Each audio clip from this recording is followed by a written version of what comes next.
Hello everybody, this is Ayush Gupta and yes, you're watching Maths Magnus.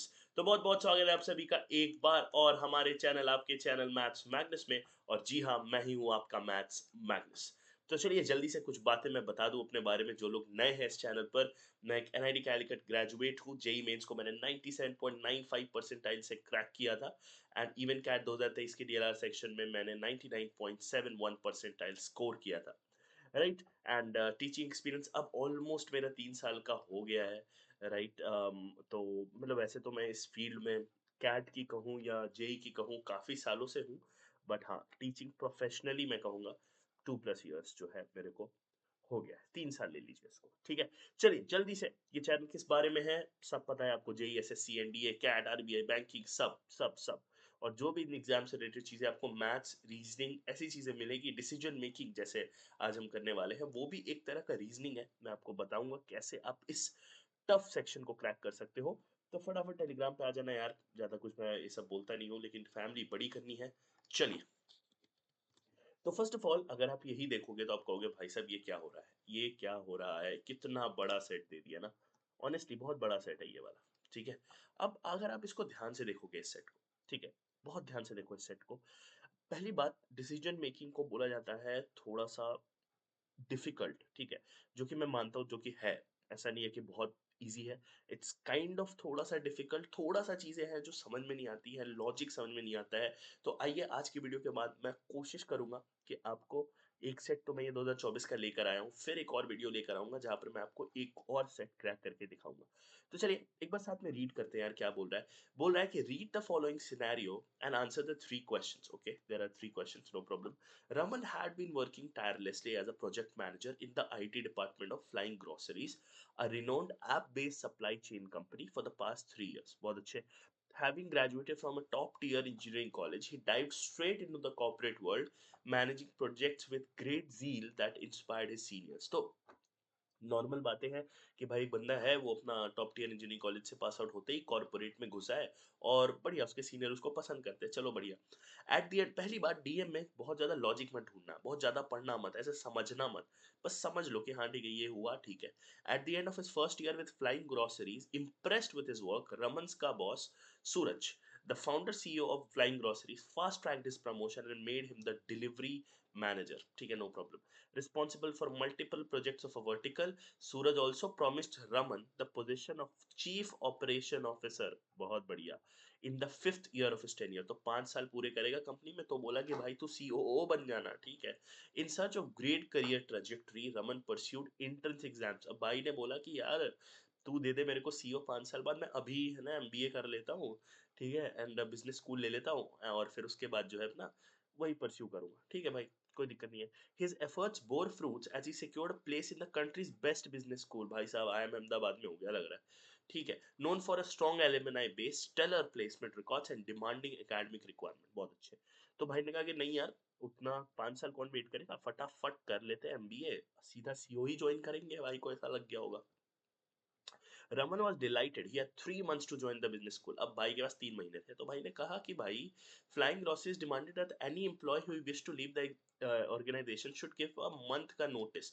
तो उसने बोला भाई 3 महीने बचे हैं, कंपनी 1 महीने पहले मांगती है, बढ़िया अभी 3 महीने काम करूंगा, और 1 महीने पहले मतलब 3 महीने से 1 महीने पहले यानी कि 2 महीने बाद मैं डाल दूंगा नोटिस। ऐसा भाई को एकदम दिमाग में आ गया। Raman decided to continue working and enriching his work experience, which will be beneficial when applying to companies after graduating from the business school. अच्छा, therefore he decided not to share the news of the offer with anyone else for the time being. नहीं बताएगा, नहीं बताएगा, छुपा छुपी करके भाई जो है अपना भाग जाएगा, ठीक है। चलो, तो भाई ये तो समझ में आ गया, ये तो पूरा का पूरा स्टोरी हो गया कि भाई को बोला था बॉस कि भाई अच्छे से काम कर, मैं तुझे इसी कंपनी में बहुत ऊपर ले जाऊंगा। उसने बोला नहीं यार, मैं एमबीए करके खुद ही कर देख लेता हूँ अपना, ठीक है। पहला क्वेश्चन, ठीक है, पहला पहला पहला पहला पहला, चलो देखो, देखते क्या बोल रहा है भाई साहब। बोल रहा है कि Flying Groceries was planning to implement a much needed update to enhance the functionality and user experience of the app. तो बोल रहा है कि ऐप का थोड़ा सा इनहेंस करना था, ठीक है, इम्प्लीमेंट करना था, ठीक है, तो मतलब कुछ अपडेट डालना है, जैसे फोन में अपडेट आता है ना। According to Suraj, the update was expected to take at least 6 months, to complete. Suraj wanted Raman to lead this project because his leadership was critical for the project success. बहुत अच्छे. However, Raman knew that he would be there only for 3 months. भाई तो निकलने वाला था 3 महीने में, कल्टी करने वाला था. लेकिन ये तो 6 महीने का प्रोजेक्ट पकड़ा दिया गया भाई को. He was not sure whether he should accept the project. अब शुरू होता है क्वेश्चन. उसको नहीं लग रहा था कि उसको करना चाहिए या नहीं करना चाहिए, उसे समझ नहीं आ रहा था. तो इसमें से कौन सा इंफॉर्मेशन अगर सही होगा, सुनना, इसमें से कौन सा इंफॉर्मेशन ऑप्शन में दिए हुए कौन सा इंफॉर्मेशन अगर सही होगा तो it will assist Raman, best assist Raman, मतलब रमन को हेल्प करेगा कि वो ये रोल ले ले. मतलब 6 महीने लगेंगे उसको पता है, बट वो फिर भी ले लेगा. ऐसा क्या है जो उसको हेल्प करेगा, ये पूछा गया. ठीक है, ऑप्शन देखते हैं. Option A, during his time with flying groceries Raman finish projects ahead of schedule. अब ये ऑप्शन पढ़ते ही लगेगा भाई ये तो पहले हो जाता है, बट कितना पहले, और क्या सारे प्रोजेक्ट हो जाते हैं, क्या वो कर लेगा, क्या श्योरिटी है, क्या यहाँ पे आपको मोरालिटी दिख रही है, क्या this is good moral option है. आप कहोगे ठीक है सर, मोरल मोरल ऑप्शन है, एथिकल ऑप्शन है, वो कंप्लीट कर देगा सर. नहीं किया तो. और दूसरी बात ये नहीं है कुछ प्रोजेक्ट कंप्लीट होने का मतलब थोड़ी ये प्रोजेक्ट भी कंप्लीट हो जाएगा. भाई मुझे तो ये नहीं लग रहा है, मैं अपनी तरफ से अभी के लिए मार्क कर रहा हूँ.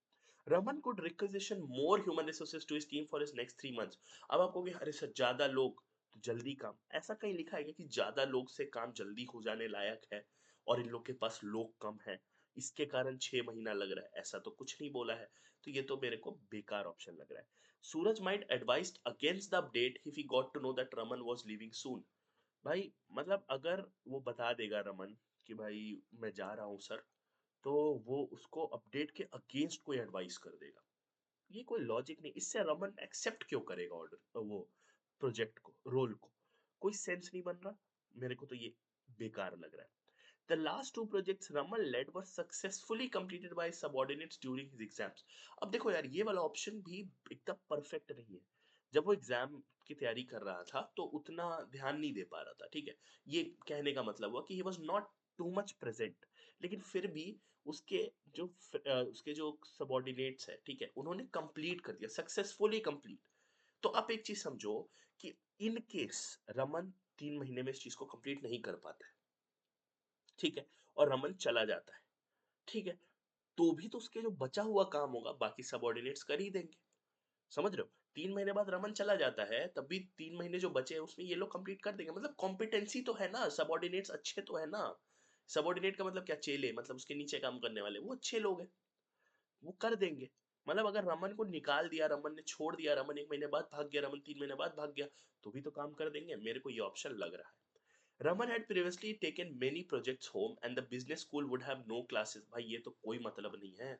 ऐसा कहीं देखा है कि जॉब करते करते बिजनेस स्कूल में पढ़ाई कर रहे हैं और फिर भाई संडे को काम कर रहे हैं. भाई सूरज ही बोलेगा कि बेटा तू निकल, ये ऐसे थोड़ी काम होता है. तो ये तो गया भाई, ये तो सबसे बेस्ट था निकालने में. ठीक है, ये तो आना ही नहीं चाहिए दिमाग में, ये वाला भी दिमाग में नहीं आना चाहिए. ठीक है, और ये वाला भी दिमाग में नहीं आना चाहिए. ये तो कहीं बोला ही नहीं है कि ज्यादा ह्यूमन रिसोर्सेस चाहिए, या वो कौन होता है, रमन कौन होता है, वो एचआर है क्या कंपनी का, नहीं भाई. ए और डी में तगड़ी लड़ाई थी, but D is more correct, D is more beautiful.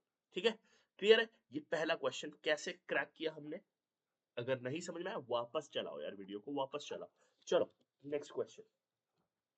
After a couple of months Raman resign. भाई रमन ने मारा, मैं जा रहा हूँ भाई. सूरज was shocked by Raman's resignation and asked him to reconsider his decision. सूरज ने बोला भाई देख ले अगर रुक सकता है तो. When Raman expressed his inability to continue, Suraj felt betrayed. सूरज को बुरा लगा. This led to a series of heated arguments between them and they swore to never work together. भाई आज के बाद मेरे साथ बात मत करियो, काम मत करियो मेरे साथ, ठीक है. रमन ने बोला ठीक है भाई मत काम कर, मैं जा रहा हूँ बिजनेस स्कूल. उसने ज्वाइन करा. He soon realized that the summer internship placement SIP जो लगती है MBA में, उसके लिए वो आ रहा था, वर अप्रोचिंग, वो आ रहा था, उसके लिए he would require verification of his responsibilities from flying groceries. अब भाई देखो तुमको बताना पड़ेगा तुमने क्या काम करा है क्या नहीं करा है, और वेरीफाई कराना पड़ेगा, राइट. बहुत इंपॉर्टेंट स्टेप है. ठीक है, तो उसने बोला what is the most which of the following action is the most appropriate for Raman to obtain his verification. इनमें से क्या रमन को करना चाहिए जिससे उसको वेरिफिकेशन मिल जाए. ठीक है, अच्छा क्वेश्चन. चल Raman should write a sincere and professional apology letter expressing regret for the argument। भाई देखो, ये अच्छा ऑप्शन है। आप कहोगे सर ये तो एथिकल ऑप्शन है ना? आप बोलोगे भाई ये तो एथिकल ऑप्शन है, लेकिन एक बात ये सोचो कि आपकी लड़ाई हुई और दे स्वोर बोला है। ऐसा नहीं कि उसी ने बोला हो, सूरज ने, कि तू काम मत कर मेरे साथ, तू जा, तू अपना एमबीए कॉलेज जा। नहीं, उसने भी बोला कि मैं तेरे से आज के बाद काम नहीं करूंगा। तो एटीट्यूड तो वो भी दिखा के आया।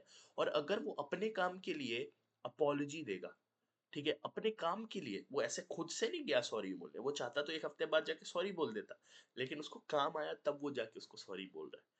तो this is kind of a immoral thing. And secondly, भाई ईगो में तो आप भी नहीं मानोगे ना। आप सूरज की जगह होते तो क्या आप उसकी अपॉलजी एक्सेप्ट कर लेते? नहीं करते। आपको पता है वो अपने काम के लिए ही वापस आया। अगर उसको जरूरत नहीं पड़ती एसआईपी में उसकी, तो वो आता क्या? नहीं आता। Raman should write an email to Suraj emphasizing Raman's role and responsibility। भाई कोई मतलब नहीं है। वो ईमेल लिख देगा और बोलेगा भाई प्लीज अप्रूव कर दे। भाई तुमको पता है रमन, सूरज ने बोला है कि काम नहीं करूंगा, तेरे से बात नहीं करूंगा, नहीं करेगा। Raman should contact the HR representative to facilitate the verification. बहुत अच्छे, ये ऑप्शन बहुत ही बढ़िया ऑप्शन है। देखो एचआर के पास ये ताकत तो होती है कि वो बता दे कि हाँ भाई हमारे एम्प्लॉय अच्छा था, लड़ाई तो सूरज और रमन की है। एचआर, अब बोलोगे सर एचआर तक बात पहुंची, एचआर जाके उससे पूछेगी। जनरली एचआर के पास उतना अथॉरिटी होता है कि वो वेरीफाई कर दे कि हमारे उसका आदमी था। और इवन वो उसके पास जाती है, सूरज के पास, तो ठीक है ना। अब उसके बाद सूरज क्या करेगा नहीं पता, लेकिन रमन ने अपना काम कर दिया। वो सूरज के पास नहीं गया, सूरज गुस्सा है, सूरज को मनाने के लिए उसके पास पहले टाइम होना चाहिए था।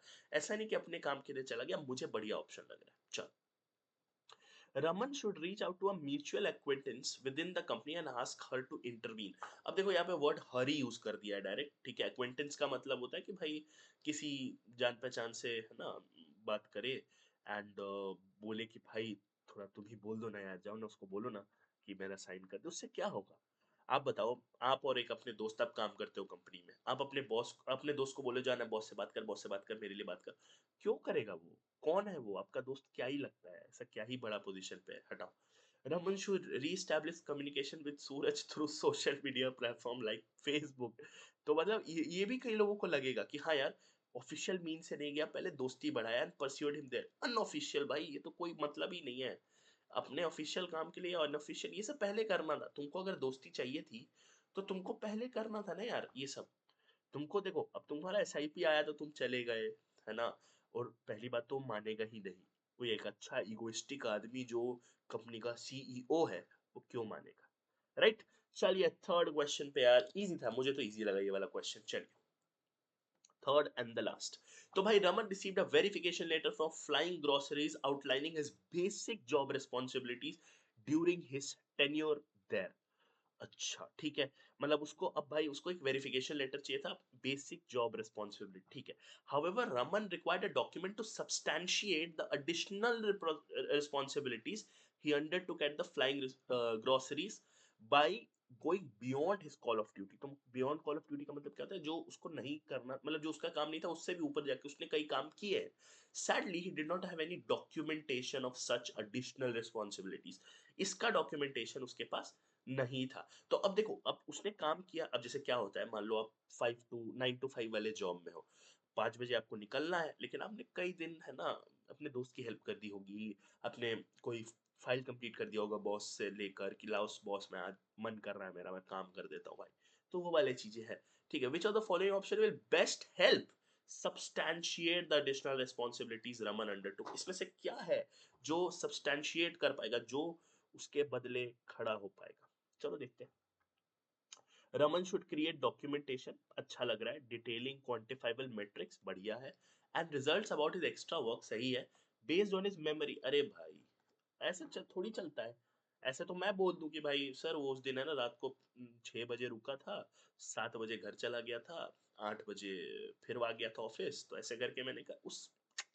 ऑफिशियल बहुत इंपॉर्टेंट है, ऑफिशियल, ठीक है। ऑफिशियल वर्ड याद रखो यार, ऑफिशियल, ठीक है। चलो नेक्स्ट पे देखते हैं। नेक्स्ट पे, Raman should collect testimonials on his additional responsibilities with his ex teammates at Flying Groceries. बहुत बढ़िया। देखो भाई, ये जो टेस्टिमोनियल्स होते हैं ना, ये बहुत ही ऑफिशियल होते हैं, ठीक है। अब आप बोलोगे सर उसका दोस्त तो तारीफ कर देगा, बढ़िया है, कोई प्रॉब्लम नहीं है। अरे भाई टेस्टिमोनियल्स है। अब देखो बड़ी बड़ी जो कोचिंग्स होती है, इवन कैट की कोचिंग्स होती है, इवन बड़े बड़े इंस्टीट्यूट्स होते हैं, उनके नीचे उनके स्टूडेंट के टेस्टिमोनियल्स होते हैं। तो वो तो एक डॉक्यूमेंटेशन है भाई, कोई प्रॉब्लम नहीं है।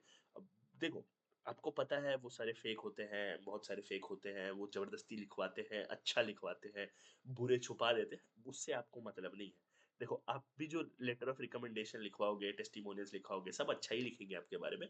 दिस लुक्स लाइक ऑफिशियल, बहुत बढ़िया लग रहा है मेरे को, आगे देखते हैं। Raman should write a public post. भाई ये क्या है यार, पब्लिक पोस्ट से क्या होगा? पब्लिक पोस्ट से क्या होगा? नहीं नहीं नहीं, ये सब क्या है? पब्लिक पोस्ट लिख दो सोशल मीडिया पे, सूरज को बोलो कि भाई मैंने ऐसे ऐसे किया था। ये सब तो ऑफिशियल भाई, ये घटिया घटिया option. Raman should call Suraj and explain that he will not be able to get a consulting or an operation job. भाई क्यों, तो क्या करेगा सूरज? तू तो लड़ाई करके गया था ईगो में। सूरज ये जान के क्या करेगा? है सूरज को तू बताएगा सर मुझे नहीं मिल पाएगी आप? सूरज उसने तो बोल दिया तेरे को मैं नौकरी नहीं दूंगा अपनी कंपनी में, तो वापस भी आएगा तो सोचो। तो वो क्यों तुम्हारी सुनेगा? तुम्हारा क्या औकात है उसके सामने? अब wrong. Raman should reach out to the recently recruited chief supply chain officer at Flying Groceries to highlight the additional work he contribute to facilitate the officer's task। अब देखो यार, यहाँ पे आप कह रहे हो कि रिसेंटली रिक्रूटेड, सुनना ध्यान से, recently recruited chief supply chain officer. Recently वाला क्या बताएगा? क्या बताएगा रिसेंटली वाला? हाँ, पहले का कोई आदमी होता तो this had been this option, and this option में I would have gone for this option. ठीक है, अगर रिसेंटली वाला, रिसेंटली वर्ड नहीं लिखा होता, क्यों? क्योंकि बड़ा पोजीशन पे उसकी बात का वर्ड है। वो टेस्टिमोनियल्स लेगा अपने एक्स टीममेट से, टीममेट सेम लेवल या नीचे के होंगे, right. Chief supply chain officer बहुत ऊपर का होगा, राइट। तो बड़ी बात होती, लेकिन अभी मेरे पास ये वाला इसके कारण गलत है। भाई ये सही है। ओवरऑल मैं ये वाले सेट को दूंगा भाई 3.5 आउट ऑफ 5। इतना डिफिकल्ट सेट नहीं था। अब इस और बेसिकली चलो हम लोग है ना, इसकी मार्किंग ऐसे रखते हैं, इसकी मार्किंग ऐसे रखते हैं आउट ऑफ 3। मैं इसको बोलूंगा 2 आउट ऑफ 3 सेट। यानी कि आप इसमें से 2 क्वेश्चन तो मिनिमम कर सकते थे। पहला क्वेश्चन बस थोड़ा सा हल्का सा मेरे को लगता है ट्रिकी था, बट स्टिल अमेजिंग जॉब। ठीक है, तो आई थिंक आपको हेल्प होगा। मैं कोशिश कर रहा हूँ कि जो थिंकिंग प्रोसेस है वो आपको दे सकूं, राइट। और ऐसी कई सारी वीडियोस मैं भी निकालने वाला हूँ डिसीजन मेकिंग के लिए, कुछ स्नैप के लिए। तो आपको कोई भी तरह का हेल्प चाहिए हो तो प्लीज भाई साहब आप लोग कमेंट बॉक्स में बताइए, ताकि मैं उस पर जल्दी काम कर सकूं और बाकी चीजों पर बात पे। ठीक है, बाकी आपको पता है क्या क्या करना होता है, मैं कभी बोलता नहीं हूँ और आज भी नहीं बोलूंगा। तहे दिल से आप सभी का शुक्रिया। टेलीग्राम चैनल पे आ जाइएगा, डिस्क्रिप्शन में लिंक होगी। कमेंट करके बताइएगा क्या क्या ज़रूरत है आपको, रिक्वायरमेंट्स बताइएगा ताकि मैं उस पर पहले काम कर सकूं। मिलते हैं एक और नई वीडियो में एक और नए टॉपिक के साथ। Till then take care, bye bye.